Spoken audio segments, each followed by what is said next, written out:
Hello, BookTube. I have a bit of a mail haul for you this morning. It's a very peaceful, quiet morning here. No one anywhere around. It's a Tuesday. Everyone's gone to work. Everyone's gone on adventures of one kind or another. It's just a completely deserted area. Completely. It's wonderful. I got the day's fireworks over early. Once Frida was up and walking around, once we'd gone for a walk in the beautiful morning shade, and sat for a bit when we got back. Then I gave her a bath. It's not hard to do.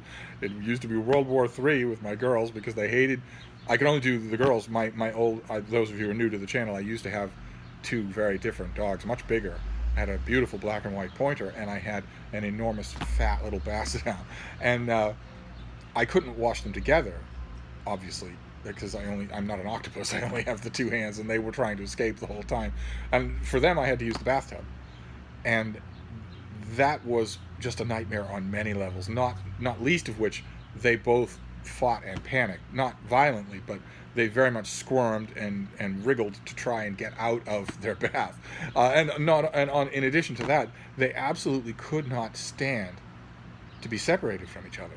They so that everything about it was hard, and I don't know if you've ever tried to hold on to a slick basset hound.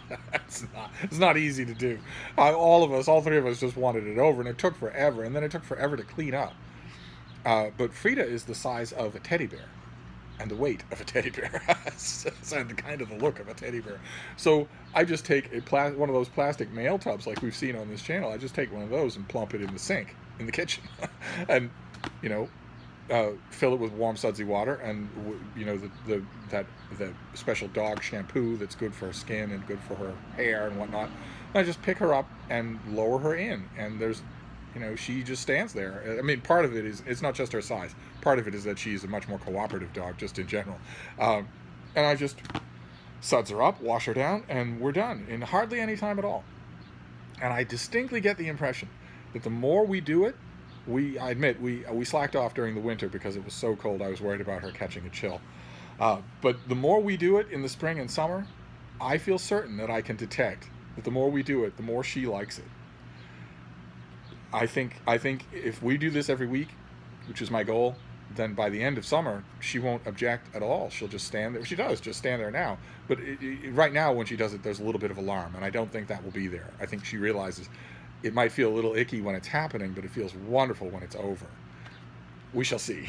But in the meantime, we have a little bit of mail right now, just 2 packages. But I'm expecting a down week because all of my publicists are only now straggling back to their desks from Mallorca or the Costa Brava or wherever, and washing off their suntan lotion and getting back to their backlogged emails. So I don't expect the book traffic to pick up until next week or late this week. So we only have 2 packages, but let's see what they are. Might be something of interest. I always find something of interest here. Let's see. Let's see what this first one is. Oh, it's a pretty thing, whatever it is. Oh, all right. What is this? Okay, this is from Farrar, Straus & Giroux. And this comes out in September. This is by Stephen Price, and it is Lampedusa. Look at that. Very nice. What have we got here? This is a new novel by Stephen Price. The evocative story of the writing of the classic The Leopard. A novel of exquisite emotional force about love and art in the life of one of the great writers, Giuseppe Tomasi. Lampedusa is reminiscent of Colm Tóibín's The Master. Kirkus calls it lyrical in an early review. That was not me. I don't get this kind of stuff from Kirkus. In Lampedusa, in sun-drenched Sicily, among the decadent Italian aristocracy of the late 1950s, Tomasi, the last prince of Lampedusa, struggles to complete the novel that will bring him his lasting legacy. With a firm devotion to the historical period, Price leaps effortlessly into the mind of the writer and inhabits the complicated heart of a man faced with the end of his life, struggling to make something of lasting worth. Oh, so this is about Giuseppe Tomasi. This is about the writing of The Leopard. Interesting. Wow, I would never have thought of that as a subject matter for a novel. Fantastic. Okay, so Why do I know Stephen Price? Oh, he wrote By Gaslight, which I read and liked. And his first novel was Into That Darkness. And he lives in Victoria, British Columbia. Good Lord. I no sooner mention I no sooner mention on this channel that no good writing ever came out of Canada than half the books I'm getting are from people who live in British Columbia. I may change my view. I'm kind of eager to read this, and it's too far away. It's September. It's late September, so it's too far away for me to really read it now, isn't it? Maybe I could squeeze this in tonight. I know one way or another, though, I should prepare myself, because I know whether this is good or bad. I know that it's going to make me want to read The Leopard again, and I don't think I have a copy. I don't think I do. Does Penguin Classic, do they make a copy of The Leopard? I'll have to look and see, as I should have a copy of that. But I know this is going to make me want to read it, and I'm hoping it makes a whole bunch of people want to read it, because it's really good. All right, and then the second package, which looks like it's from Amazon. I don't remember ordering anything from Amazon. I think that one of you didn't go to any trouble to order me something from Amazon. Let's see. Let's see what this is. What have we got here?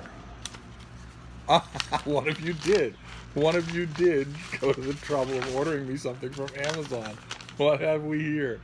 I love your channel and wanted to send you a sunny New England indie haul. It's my psychological romantic thriller. Oh wow! So it's a gift from the author. Okay.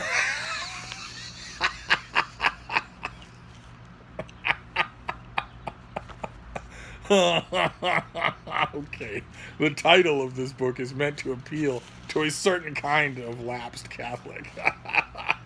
The author is Rachel Wenzel, and this is a novella called, are you ready? Jesus Was a Hottie.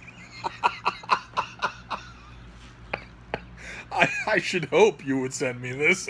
What have we got here? After a tragic turn of events, Jack gets more than he bargained for when he leaves a controversial industry and dives into realism with a beautiful meridian artist in a new town. I don't know what a meridian artist is. A rotten job and a newfound sense of decency force him to make decisions he never thought necessary. Honor, tradition, demoralization, and beauty all take part when push comes to shove in an ethereal romance among lovers who hold true to their convictions. Follow Jack's adventures of the heart to learn how it came to be that Jesus was a hottie. Okay, all right.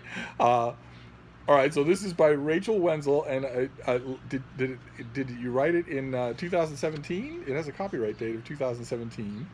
Maybe not. Maybe that's just when it was written. She is a graduate of the University of Maine and has been published in the Maine Review.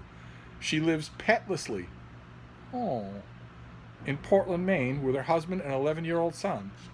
An 11-year-old son almost counts as a pet. Wow. All right. Well, now I'm curious I'm curious to read a book called Jesus Was a Hottie. I myself would have written the back cover blurb a little differently. I would have put in a few more specifics, but but it doesn't matter. I will read this today. I will read this today and see what on earth is in store for me with a book called Jesus Was a Hottie. I want to own a book like that anyway. Well, very nice of you to send me this. Thank you. So that's it. Those are our two books. So we have a historical novel, Lampedusa, about the author of The Leopard, just a historical novel about his life.